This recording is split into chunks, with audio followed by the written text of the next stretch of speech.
What's up, you guys? Ross Sapp. It is February 15th, 2021. It is the Fightful Wrestling Podcast, post Monday Night Raw.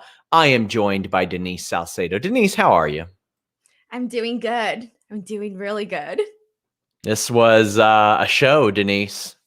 Yeah. Okay. So, first of all, Sean, I didn't even think I was going to make it because I was so tired at the top of this show. I was exhausted, like sleepy. I usually watch Raw on my desk. This time I got a blanket. I laid down. I was getting comfortable. However, something definitely woke me up on this show. I'll tell you that much. Oh boy, well, we get into it. I mean, I thought that the last hour of this program was fantastic. And to say the least, there were a couple of very newsworthy things on this show. And guys, hope you all will stay tuned to Fightful. We got plenty of newsworthy things there as well. Had an interview with Dominic Guarini ahead of Filthy Island, MLW's answer to UFC Fight Island today. Carlos Toro interviewed La Rosa Negra for us. She talked about Tessa Blanchard.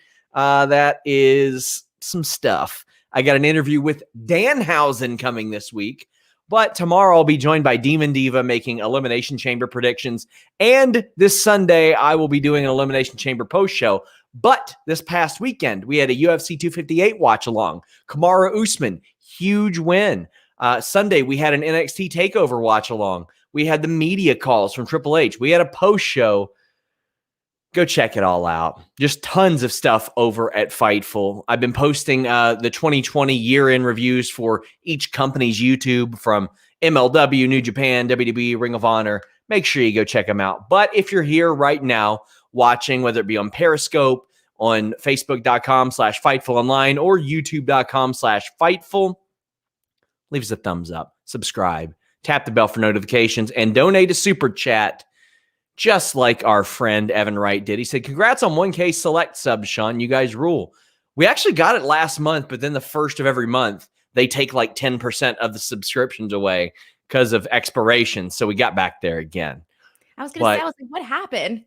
Yeah, we got back there. And hopefully whenever we integrate it into the website, it'll all go well. But lots of super chats about a specific incident in which we will definitely get to. We get to the super chats as we cover the subject, so to speak. But we kicked it off with Miz TV, and I'm not going to tie this into the main event yet because the main event was so long. But Miz comes out and starts interrupting Drew McIntyre over and over again, Denise. And Drew keeps saying, you do it again, I'm going to beat you up. And he has to beat Miz up.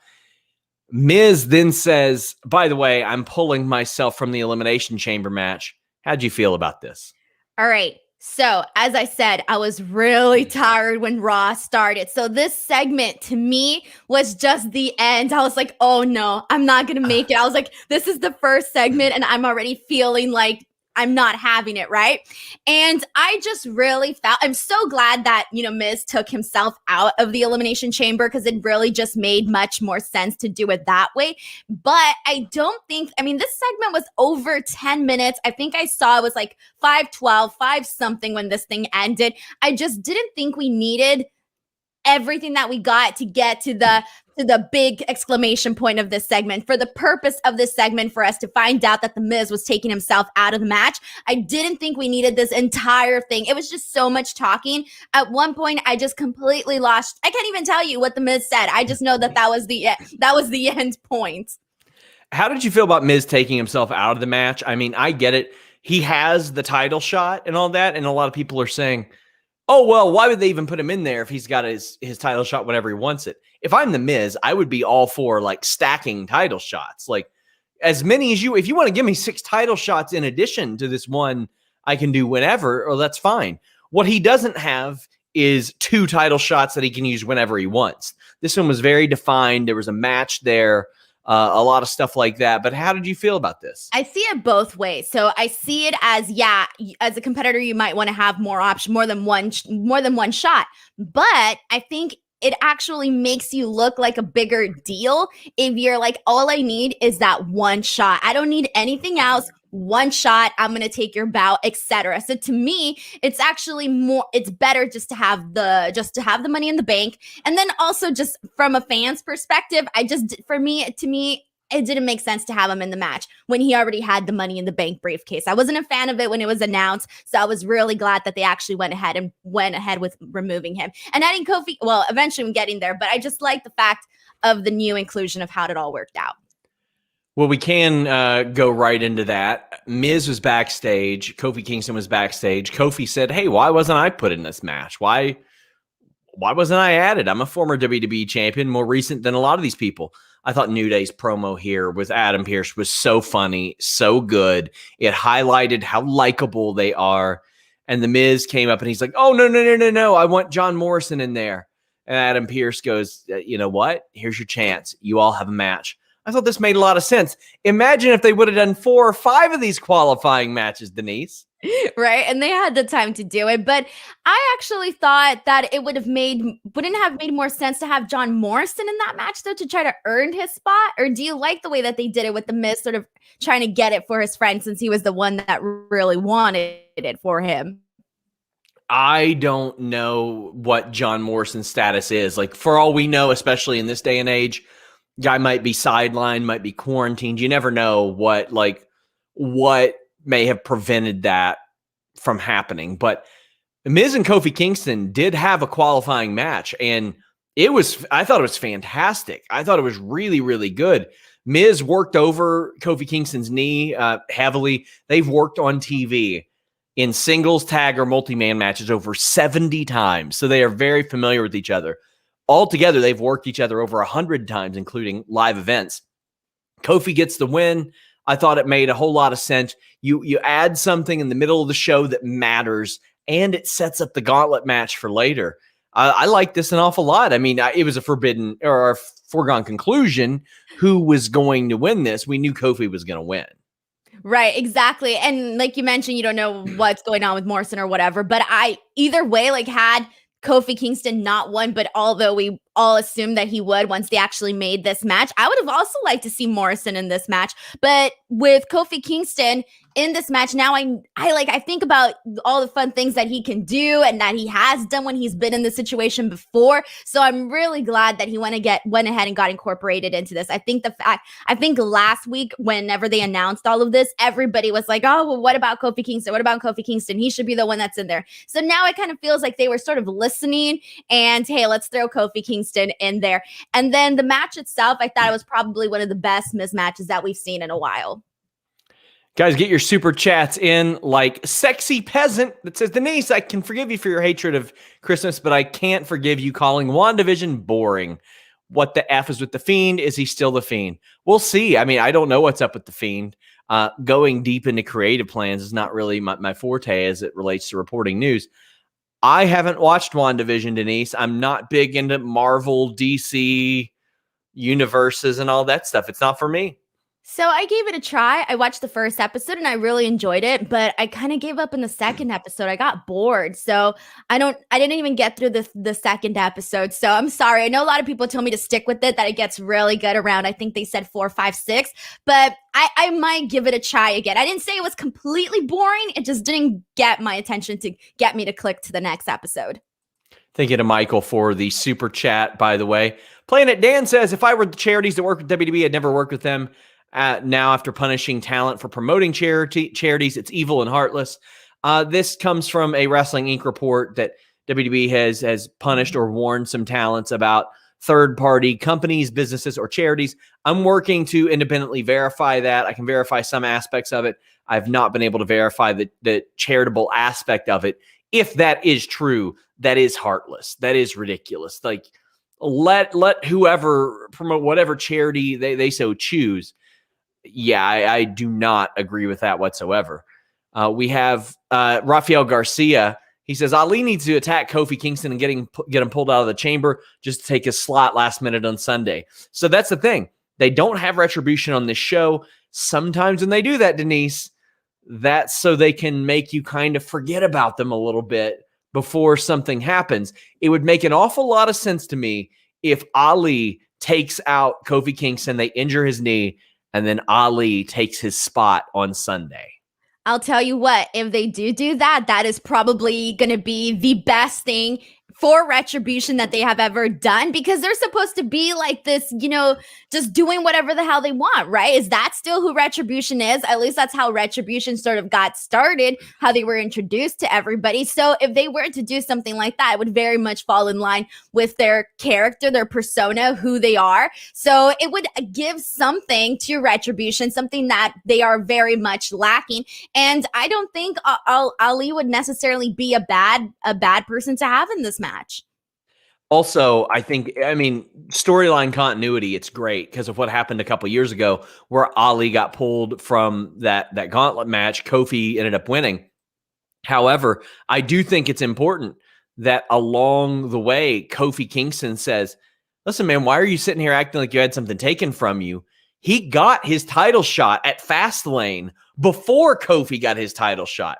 And that's a good heel approach. It's that Ali is jealous. He wasn't really wronged. He's just jealous. That's what would define him more as a heel. Because a lot of the stuff that he complains about, there's a good reason to complain about a lot of this stuff, Denise. But that there's not. And I know a lot of people, they kind of forget that Ali even had that match at Fastlane. Dude, I almost forgot. Like, I kind of remembered right now when you told me. I was like, oh yeah, duh. Yeah, and it made sense that they did that too. But he did get his opportunity. He just didn't win that opportunity. And because, I mean, he was inserted in the match with Daniel Bryan and Kevin Owens and had a really good, like, 19-minute match.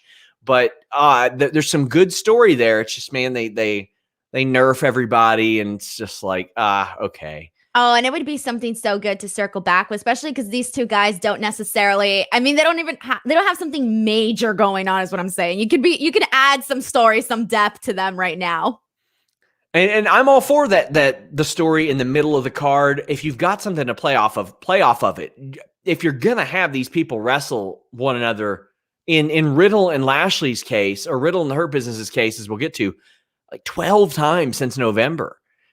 Give us more of a reason. Nerd Guru says, WandaVision is amazing, Denise. Come on. Oh, man. I just said I gave up. I'll come back. I'll give it one more try. I promise. I have not tried it yet, and I don't know if I will. You know what? People should be mad at you because I at least gave it a try. You're not even willing to give it a try. You see what I mean? I always got to take the heat on this podcast. I'm willing to. I got so burned out of superhero shows and movies. Like, to me, it's like, okay, I get it.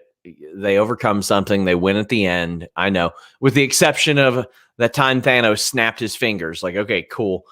But I loved the first season of The Punisher. Loved the first season or two of Daredevil. And then I couldn't get into it anymore. Loved Deadpool. I love Deadpool's movies.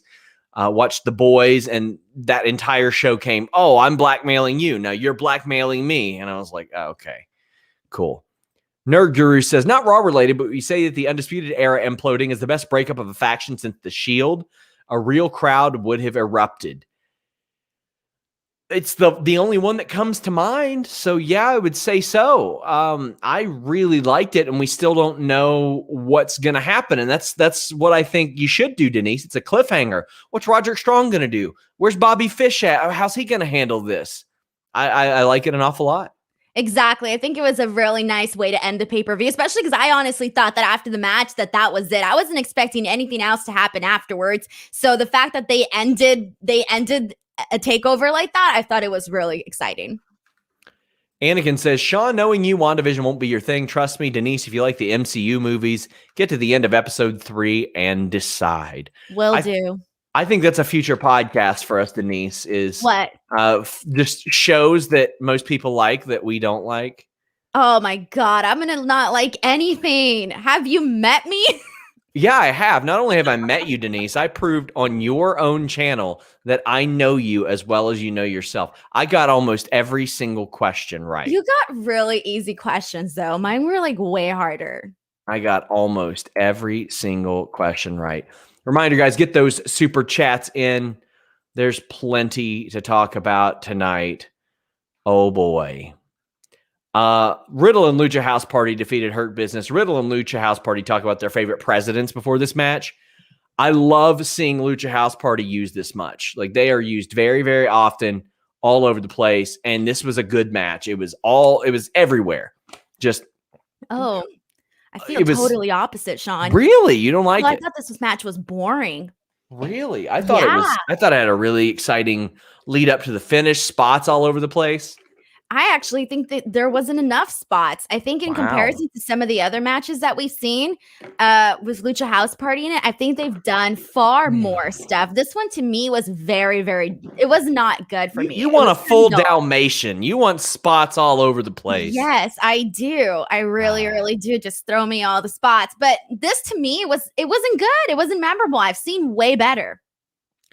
I've seen way better too. But MVP takes the pin. But you know the drill. Lashley comes out and attacks the baby faces and lays Riddle out. We've seen it a million times. Somebody gets a win, then they get beaten up immediately. Yeah, and it's kind of dumb now too. It's making Matt Riddle look dumb because at this point, I almost feel like he should be expecting it. He should be doing something, get in Lashley's face. I don't know, do something because at this point, it's not a surprise anymore to have him come out. It really isn't. So they need to give Matt Riddle an actual give us a reason, not him just getting the pin tonight. Okay, good. That's all fine and dandy, but there needs to be more. I've already said this before. The whole Bobby Lashley thing for me hasn't been working for like the last several weeks. It's been getting very dull. Yeah, I'm very excited for them to move on from this. They do this with everybody that feuds with the Hurt Business. Apollo Crews, then Ricochet, now Riddle. They face them 100 times. And I'm so over it, so beyond it. And sure, Riddle got his win. We didn't see Keith Lee tonight. Okay. And I also thought this match took forever to pick up. I thought it took forever to pick up, and I didn't feel like there was ever an actual like big moment where I thought, okay, like usually when you get like a good like last 5 minutes of a match and you're like, all right, I'm really into it. Like even though the first half sucked, for me, the first match, the first half was not good, and the second half didn't make up for it either. So I think we watched two totally different matches. Evan Wright says, Sean, will you review AEW Eliminator on Select? Probably not. I'll give my thoughts on the matches as they happen. I think it was a star. I'm glad to see Yuka Sakazaki back. Emi Sakura AEW, but I'm glad that she's there and she was heavily figured into the early parts of Dynamite, so glad to see her back in action for AEW. Kevin Steet says Dark Order is actively recruiting Maki Ito on Twitter, and congrats to Denise on joining the Pink Ladies. Oh, for a second, I thought it said, congrats to Denise on joining the Dark Order. And I was like, wait, how'd you know I applied? Oh, gosh. Are you familiar with the Pink Ladies, Denise? Yes, I'm not. I wasn't born like 2 minutes ago, Sean. I mean, not everybody's watched Grease. I can tell you that. Who hasn't watched Grease? Well, let me tell you, I don't think it's going to get as much play in the future as it did. Like 10, 11 years ago. Oh, it's a terrible premise, by the way. A terrible plot. Yeah. It's terrible. But the songs are great. I got the lead for a play of Grease locally like 11 years ago. And when I was reading through it and they had to adapt it, obviously, for stage, and I was like, this is really fucked up. Right? Stuff is really... I was like, it got canceled, and I was super relieved that it got canceled. I was like, shit. Oh, wait, what role were you supposed to play, though? The lead role. You were going to be John Travolta? Yes. Shut up.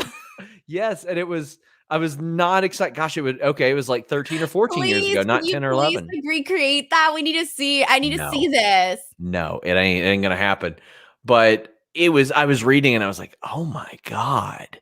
I had forgotten how freaking terrible it was. Okay, so when I first watched Grease, it was a different experience because I wasn't, I saw it so different. It was like, oh, it's fun and it's music and it's dancing. And I watched it recently, now as an older person. And I'm looking at this and I'm like, wait, so she had to change who she was so that he could end up happy in the end with her. WTF is this?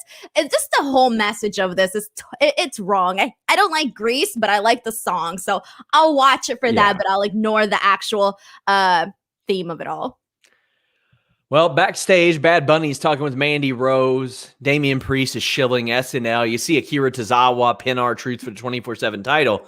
but he runs right into Damian Priest, who beats that ass.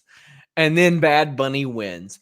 This, Denise, is the reason why when everybody says, get rid of that 24/7 title. Get rid of it. Just who cares? It sucks. This is the reason they don't, Denise. And I think Bad Bunny is one of the best choices to be 24/7 champion ever. Not only that, Denise, he's going to SNL in a few days. Michael Shea and Colin Jost are there. They've done a bunch of WWE stuff in the past. There's a great relationship with NBC because of the Peacock and Universal and all that. I love it. I love Bad Bunny being 24/7 champion. Yeah, and I really do obviously hope that they do something with it on SNL. We don't know for sure, but I think we can all hope. And I think based on the fact that they were promoting it today, they promoted it, they mentioned it, and then they also did a whole little ad for it on the actual show. So one can only put 2 and 2 together and know that they are obviously going to do something with this. And I thought this was all perfectly fine. It didn't look goofy or anything when he won it. It was actually like, all right, he's going to win it. You knew it was going to happen. And then it did. And it wasn't embarrassing or weird like some of the past ones that we've seen where we're like, oh God, this is terrible, right? Yeah. But no, this one was actually pretty fun. And I thought that, again, Damian Priest looked cool. Bad Bunny looked cool. Mandy looked cool. Sporting the merch. I mean, overall, it was very simple. But the execution of everything was simple, but it did a lot for what you saw there. It did a lot for everybody there. And I was glad that it did not go to another roll-up. I didn't need to see Bad Bunny pinning Akira Tozawa's shoulders with a roll-up. Damian Priest beating his ass was good enough for me. That worked for me. Bad Bunny is a great decision for this. And the man is on Raw again. Let me point out this dumbass comment first off. Phenom951 says, SRS doesn't like Marvel, but digs Joe Dirt. Think on that, yo. There are not 232 Joe Dirt movies that have the same ending.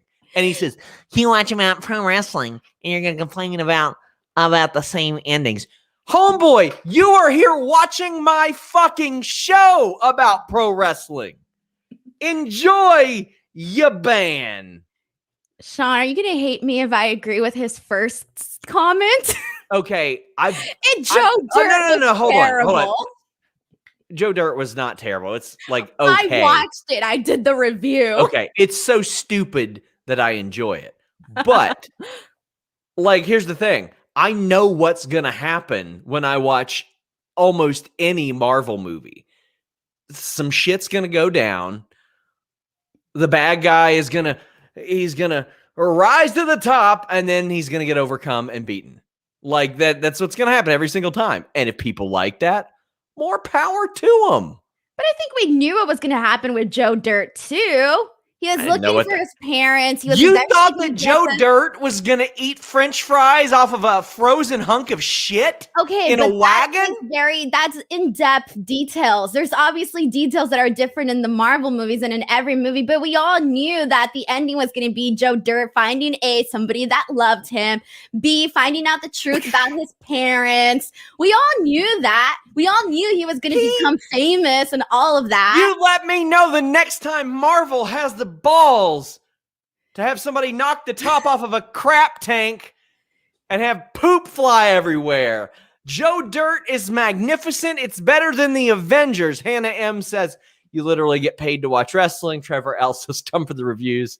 Stay for the burns and bans. I cannot believe. You know what, Sean? That's it. Kentucky has overtaken you in your mind. You need to move out because now you're Now you're liking Joe Dirt more than Marvel. Yes, you need to leave. There are several Marvel movies that lose your mind, Sean.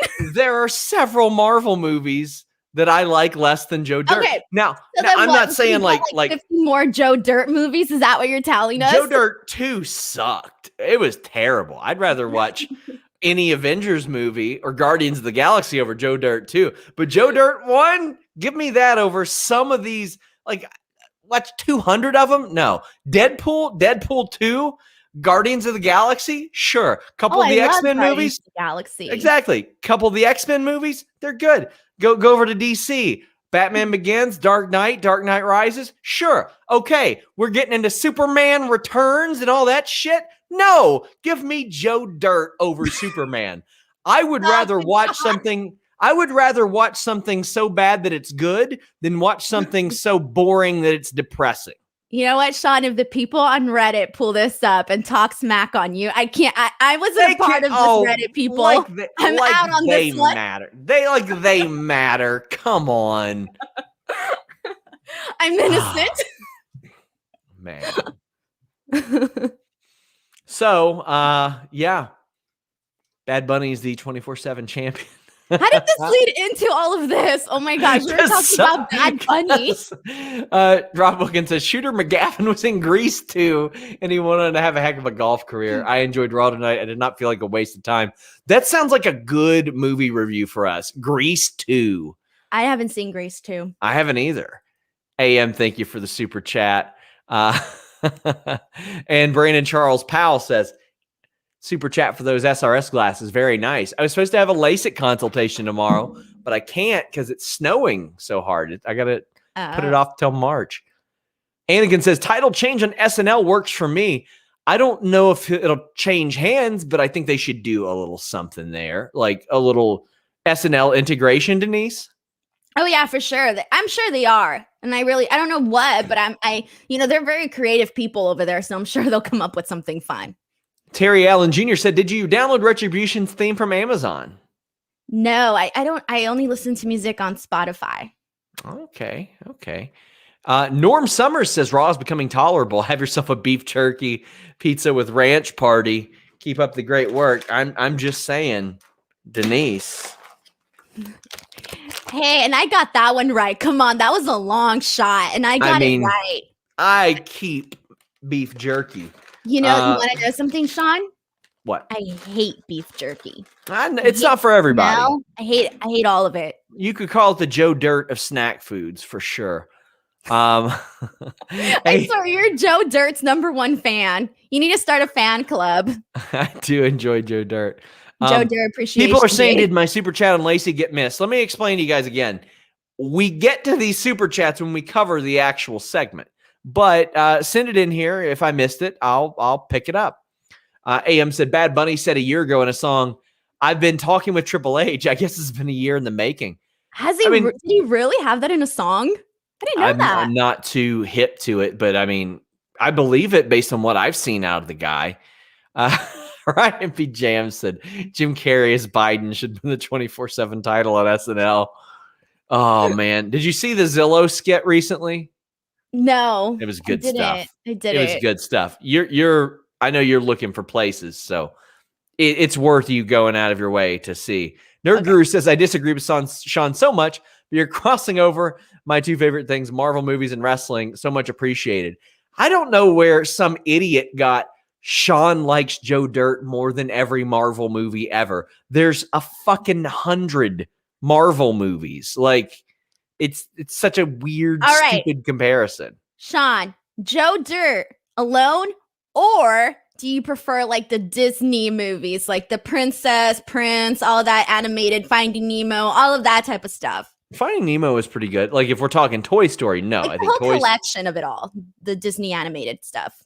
Oh, I mean, I don't watch any modern day stuff, but the old stuff, no, I would not take Joe Dirt over like the older. Cool. All right, so we won somewhere. You're not completely losing it. Like we're talking Great Mouse Detective. No, I'm not picking Joe Dirt over the Great Mouse Detective. That ain't happening. Oh boy. Well, Denise.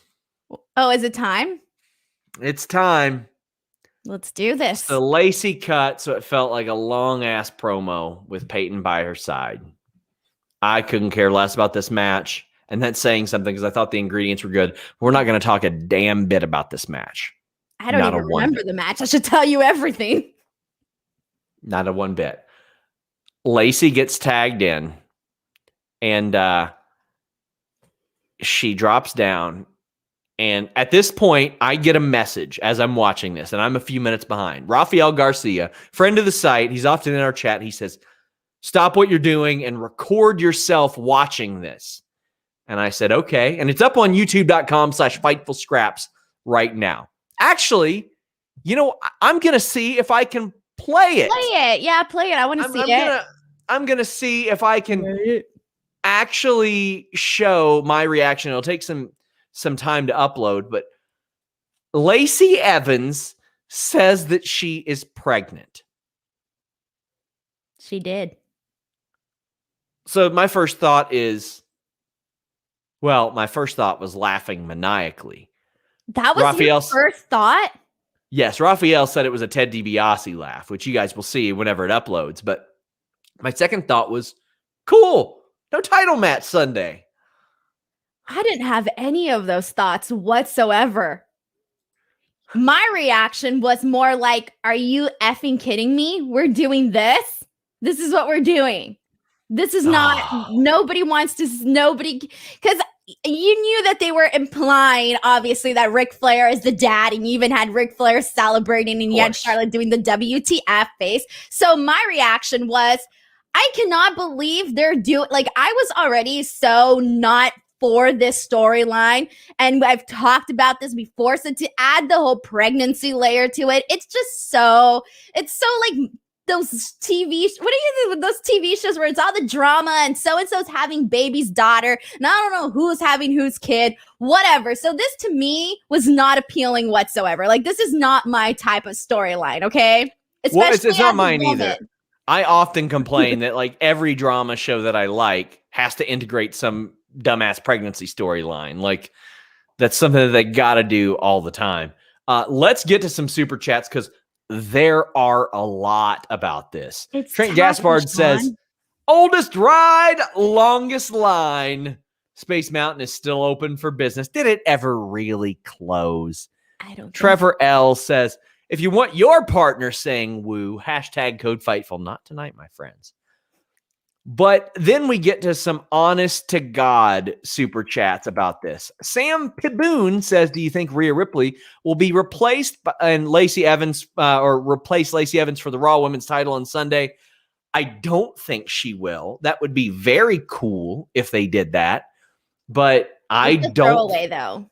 Yeah, I mean, Rhea is the type of person they would give the title to, and then she'd start smiling and joking like Drew is now. Instead of making her ass kicker, like what got Drew over, they got him out there flexing with Hulk Hogan and Will, all that stuff. Don't like it. But I want to see Rhea doing something important. And Ryan Martin says, any update on what's going on with Rhea? I feel like her momentum coming out of the Rumble has slowed down. Also, thoughts on Taya and Eli Drake signing. Well, you're supposed to do one super chat or one question per super chat, but what's going on with Rhea? I just think they didn't have plans for her. They had it on hold because of all this Lacey stuff. Yeah, that's why I don't necessarily just want to see her thrown into this match, because I feel like she needs to have like this big, this big debut. And secondly, whenever she does get a title shot, I want it to have an actual real build to it and not just like, oh, hey, Lacey's out, let's have you jump in there. Like, she ain't a replacement, okay? Like, she's not a plan B type of gal. Well, I will say this. A big thing that Bruce Pritchard has always hammered home is if you're going to have a replacement, if you're going to have a fill-in, or you got to have somebody else, you over-deliver. You, instead of doing somebody and that people being like, oh, well, there you go above what the original person would be. So if that's the line of thinking, maybe. My thoughts on Taya and Eli Drake signing, I think Eli Drake's got all the charisma in the world. And Taya is a ready-made TV star right now. Put her on Raw. She's ready. I can't wait to see Taya versus like everybody. Oblivious Kyrie says, never forget Lacey went heel because of karaoke. I don't remember that. When they did the karaoke segment, all the four women, where they were all singing, I think it was Tamina, you're right, Lacey, and then two other, I forgot exactly, but it was a disaster. That's all I remember. Oh my gosh. Their guru says, congrats to Lacey. Won't miss her on TV though. I guess either Charlotte is going to face Asuka and win the title, or just have Rhea win it. Yeah, I got to say, thank you, Lacey Evans' husband. Thank you. Are they taking her off TV? Congratulations.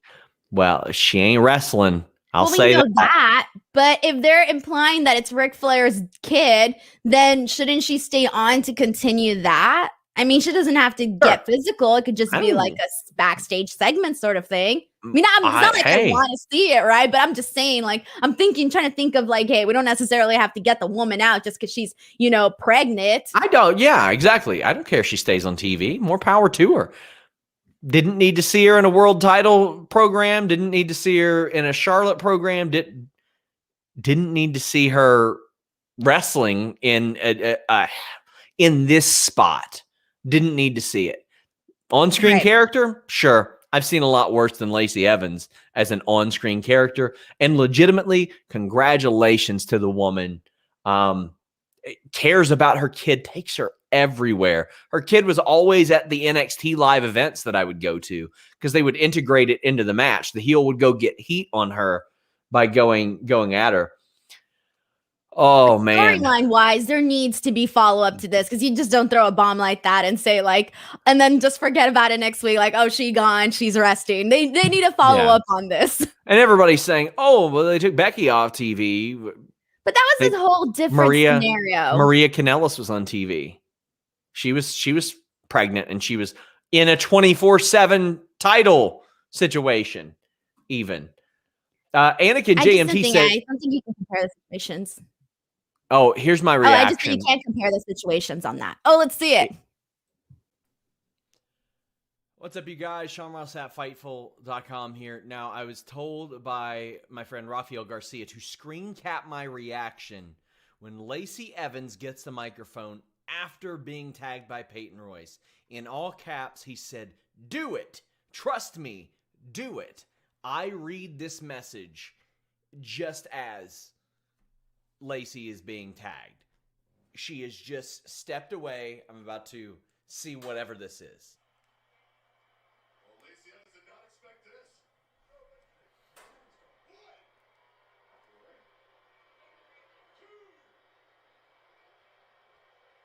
Ref starting to count.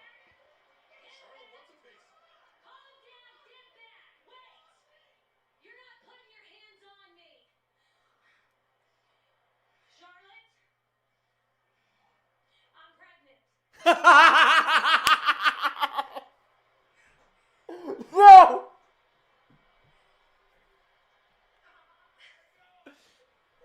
No!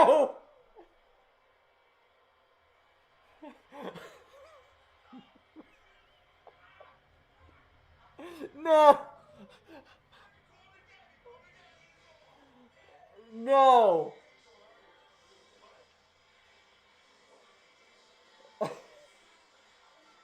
This is the dumbest shit.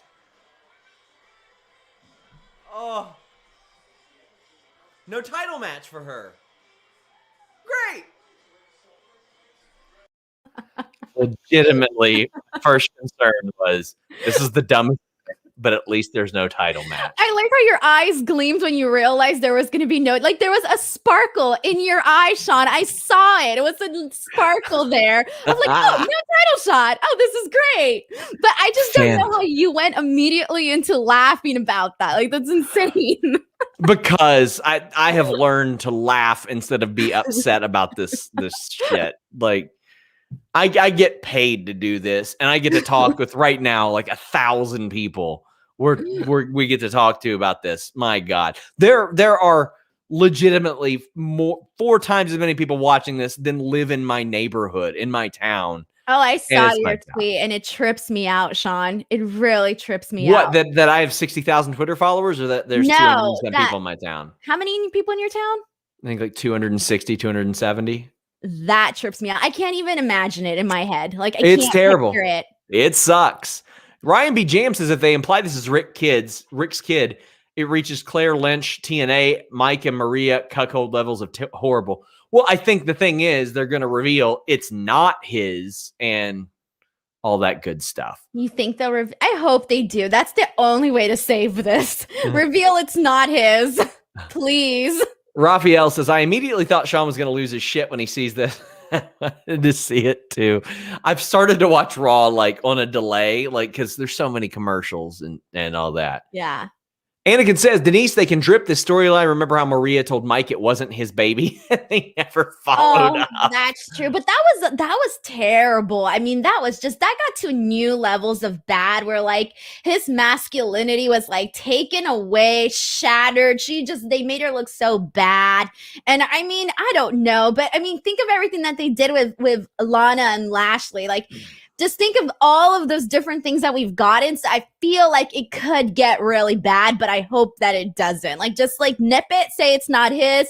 Then afterwards, stay on TV, go off TV, whatever they please to do. But yeah, it's just, I don't want this to forever be like, oh, this is going to be Ric Flair's baby and storyline. Yeah, of course. Nerd Guru says Becky was in prime pandemic era. She couldn't be on TV. Yeah, I mean, and also, I mean, congratulations. This is a baby boom era in wrestling, like everywhere, Sean. All over the place. But I mean, specifically wrestling, like Sarah Logan and Becky Lynch and Maria Kanellis, even right around the time the pandemic started, and Brandy Rhodes and now Lacey. Just it's Renee, fantastic. The Bellas. Yeah. Felipe says it's true. Bad Bunny says in one of his songs, you want to say that one, Denise? I was gonna let you have at it. Go ahead. Estoy hablando con Triple H. Yeah, Plus, that was not what I was gonna say. Plus, he already made a clip with Stone Cold. The guy loves wrestling. You can tell he loves wrestling, Denise, and that's what I like to see. Yeah, because then he's gonna do things like fun and respectful. Because if you're a fan of it, you're gonna treat it differently. Like, it's gonna feel like a big deal for you. You're not just gonna go in there like all cocky, like I'm a big star. No, I'm sure part of him is like fanboying, like, oh my god. There's probably some of the people that he's meeting that he's probably like, ooh, this is kind of cool. Valab says, congrats to Lacey for not only the pregnancy, but getting us out of that god-awful storyline. That's a super chat. It's a win-win. It is. I'm so stoked that she's having a kid. Happy for her and her family, and pretty excited that program's not happening. Anakin says, Sean, your reaction video is gold. Do you think the major storyline that changed was Lacey? Yes. Raj Giri of Wrestling Inc. had reported that a major storyline was going to change. That's the one that he meant. It wasn't Elimination Chamber. He followed up on that. And Anakin says, Denise, good luck on Wednesday. Melina interview to follow. I already have a Melina interview. It's up on my channel, youtube.com/Denise Salcedo. It's right there. You can check it out. We chatted for like an hour, so you could definitely check that out. We got one too. It's from last year. Check it out. Also, I have sent an item to Adam. Hopefully he'll use it this week. We'll see how well. Really wrong. You send an item to Adam and hopefully he'll use it this week. What's that supposed to mean? I don't know, Sean. You kink shaming? No. Is that what you're here to do? You're here to shame people? No, you can't. I didn't think so. Zach says, Sean, you're my hero for referencing The Great Mouse Detective. It's my wife's favorite animated movie. I just got her the Funkos about them or from that. Some stupid punk says, not to distract, but the Japanese bracket of AEW's tournament was on. Emmy was stiff like Blue Chew, and Khan had better sign Maki Ito. Hashtag simp for Ito. Maki Ito is going to be a gigantic star in the U.S., hopefully with AEW. I think that'd be the best fit. Darkman says, Denise, wondering your thoughts on Taylor's new version of Love Story. And Sean, thoughts on Bow Wow supposedly training with Rikishi to wrestle. I've reached out to Bow Wow, and I'll tell you what, Denise, I loved Taylor's new version of Love Story. I thought it was great. Beautiful. And everything else that she records will be beautiful too. And Ryan Martin says the same thing. He says, what your thoughts on Bow Wow stuff and him wanting to be a WWE superstar? Apparently, he's going to go train him with Rikishi. If he puts the work in, sure. I got no problem with it. I could care less. I mean, just be real. I'll just be real. I could care less. I'm not interested. He ain't the level of Bad Bunny right now. I mean, when I was growing up, he was a big star, but not as much anymore. Not as much anymore. Exactly. That's why I have no interest.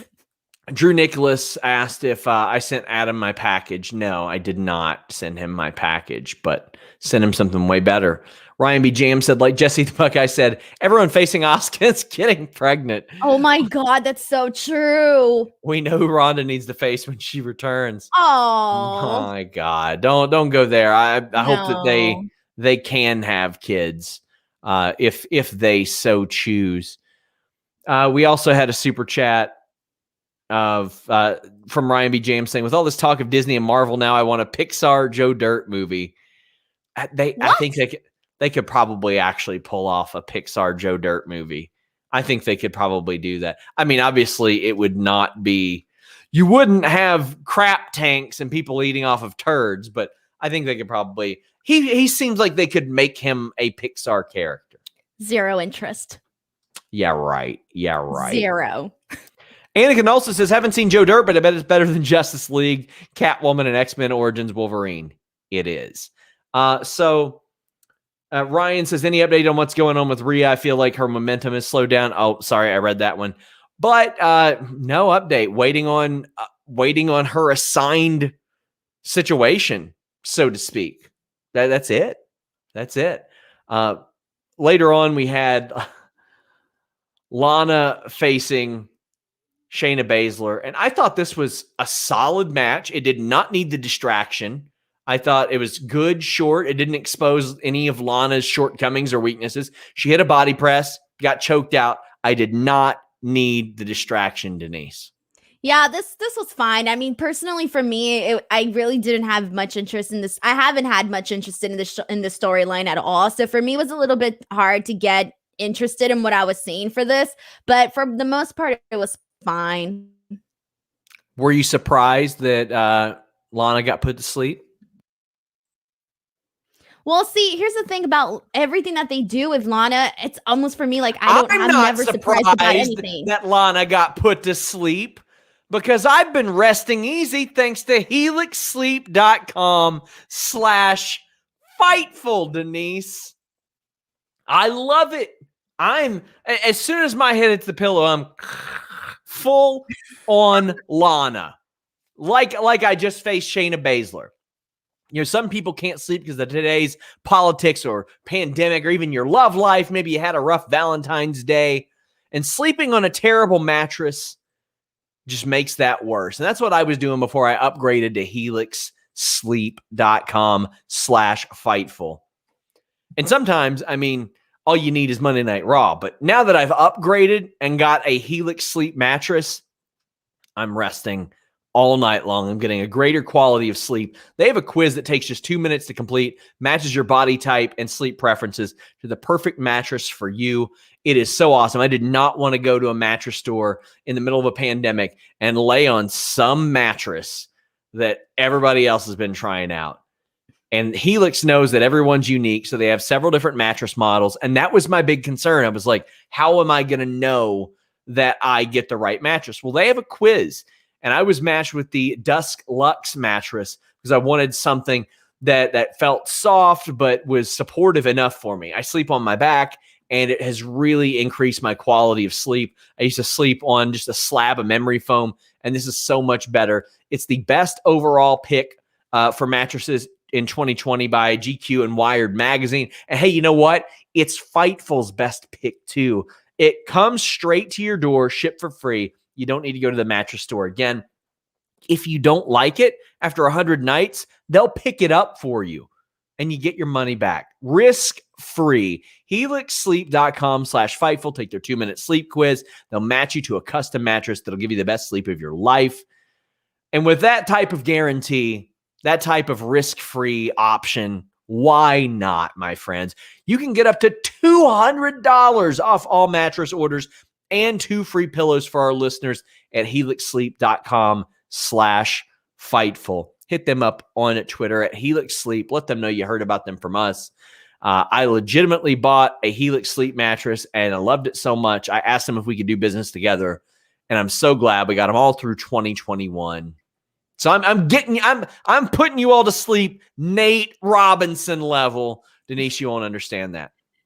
No. Some stupid punk says, never forget, in Greece, Rizzo asks if Sandy struggled or cried during the song. Detectives need to be talking to him. That was one of the things. Like, wait, which part was this again? Huh? What part was this? Oh, when she was asking for details. So that was the thing. Oh, yeah.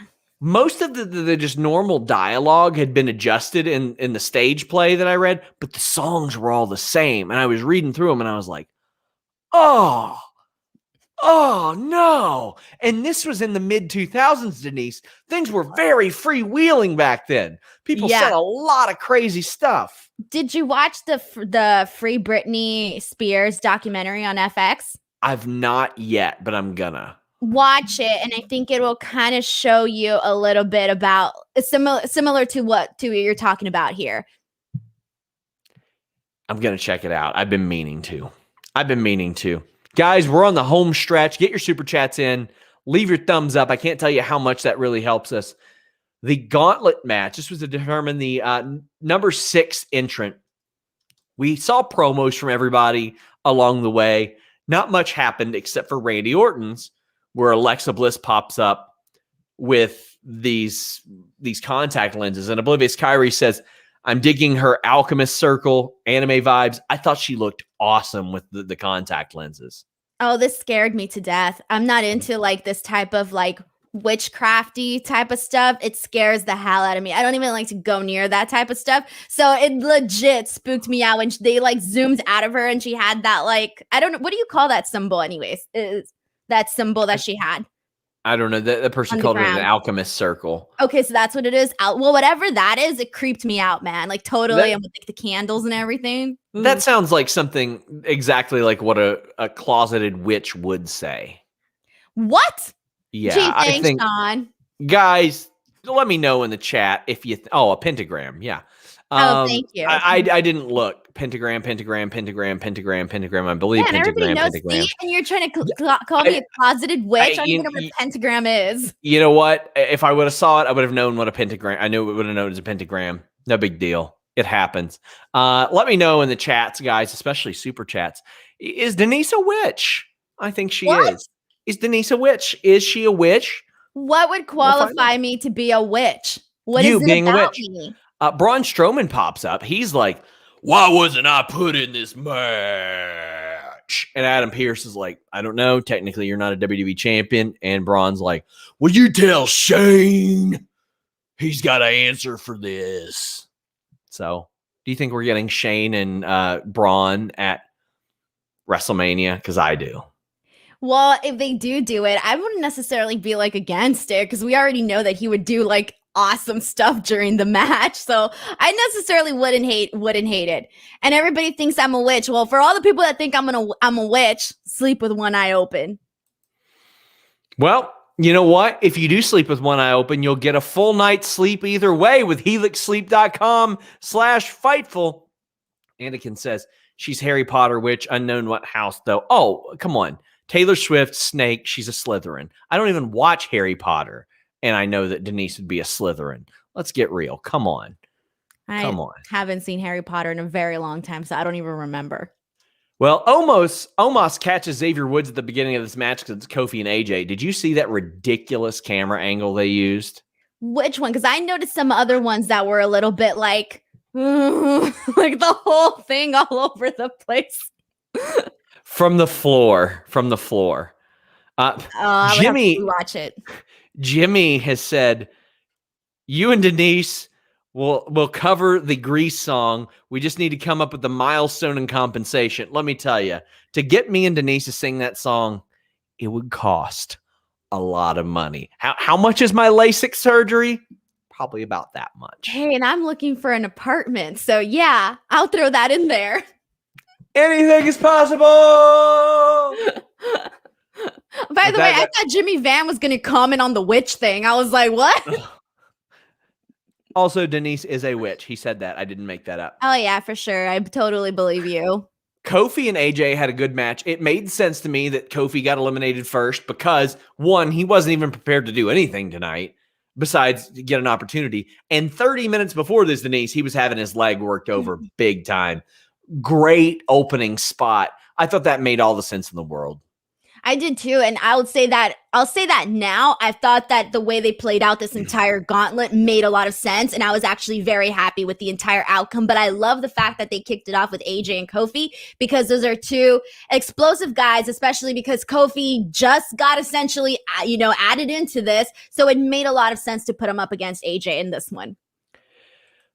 Up next was Drew, and I thought the first few minutes that Drew was just going to crush AJ and pin him. Like through the first 5 minutes, it looked like he was going to squash AJ, but it didn't happen. I thought that put over AJ an awful lot because he wasn't cheating here. He was just really, really competitive with a fresh WWE champion. And again, this was a situation. It made all the sense in the world for AJ to lose right here. I thought this was a very good booked match. Well, this was the thing that I actually liked about it was the fact that, you know how you said you were expecting more of like a squash and get AJ out of there. I liked the fact that they actually gave it a nice ample amount of time. I didn't keep track of how much time, but it was the longest out of like all the matches in the Gauntlet, I feel, where they gave them plenty of time and it felt important. I thought that they really worked it in a way that it didn't feel like, oh, this is just like a quick throwaway Gauntlet match. No, they actually gave it enough time to where like it really sold the fact that both of these guys really wanted that, that sixth spot in the Elimination Chamber. So they made it feel important and it felt like a pretty big deal. And I don't always feel like you always get that in so many, like when they do these Gauntlet matches on Raw. And this one actually added a lot of importance. Yeah, I got to credit whoever scripted this match, agented this match. It was booked brilliantly. Almost everything made sense here. Jeff Hardy's up next, and Jeff Hardy is like the least of everybody in this. By the way, his promo was abysmal. It was so bad. But he had a bit of a competitive match with Drew because Drew had just been through a tough one with AJ. So that's why he was able to fight back. Almost won. I love that Drew missed the Claymore and then ended up having to get his knees up on the Swanton and hitting it. That made a lot of sense to me too. And then it's like, okay, Randy Orton's up next. How do you get him out of here? Well, you do the goofy Alexa shit that I'm not usually cool with. Not usually. But for this, he's outside the ring and he's like, what's going on? Ref is counting him. But the ref doesn't make it obvious. We're worried about the sound and the visuals and he gets counted out. How did you feel about that transition and the way that they eliminated Orton? So first of all, good spot for Jeff Hardy because I feel like he's the one that if anybody's going to vote somebody least likely to win, I think Jeff Hardy would probably get a lot of those votes there. And the whole thing of how they did the Randy Orton thing, I like this because I didn't even realize the referee was counting. I was distracted. I completely it's almost like I forgot the rule book, for those couple of moments. So when they counted him out, I was kind of like, oh, okay, all right, he's counted out. That makes sense. He got distracted. Drew was still in the ring, whatever. Now he's gone. So I did like how they did it. I mean, the actual distraction did look goofy because why would Randy Orton be freaking out that Alexa Bliss's face is on the screen? Like, no big deal, but whatever. It ended up working for the situation. So, I thought that worked out great. Sheamus comes in, picks the bones, hits the brogue kick. He's got the bragging rights and beats Drew McIntyre. And Drew had been through, this was his fourth opponent. So It makes so much sense. And you're heating up Sheamus. Thought it was a great way to spend an hour of Monday Night Raw. And it was for that last spot. So now Sheamus can come in and pick the bones again.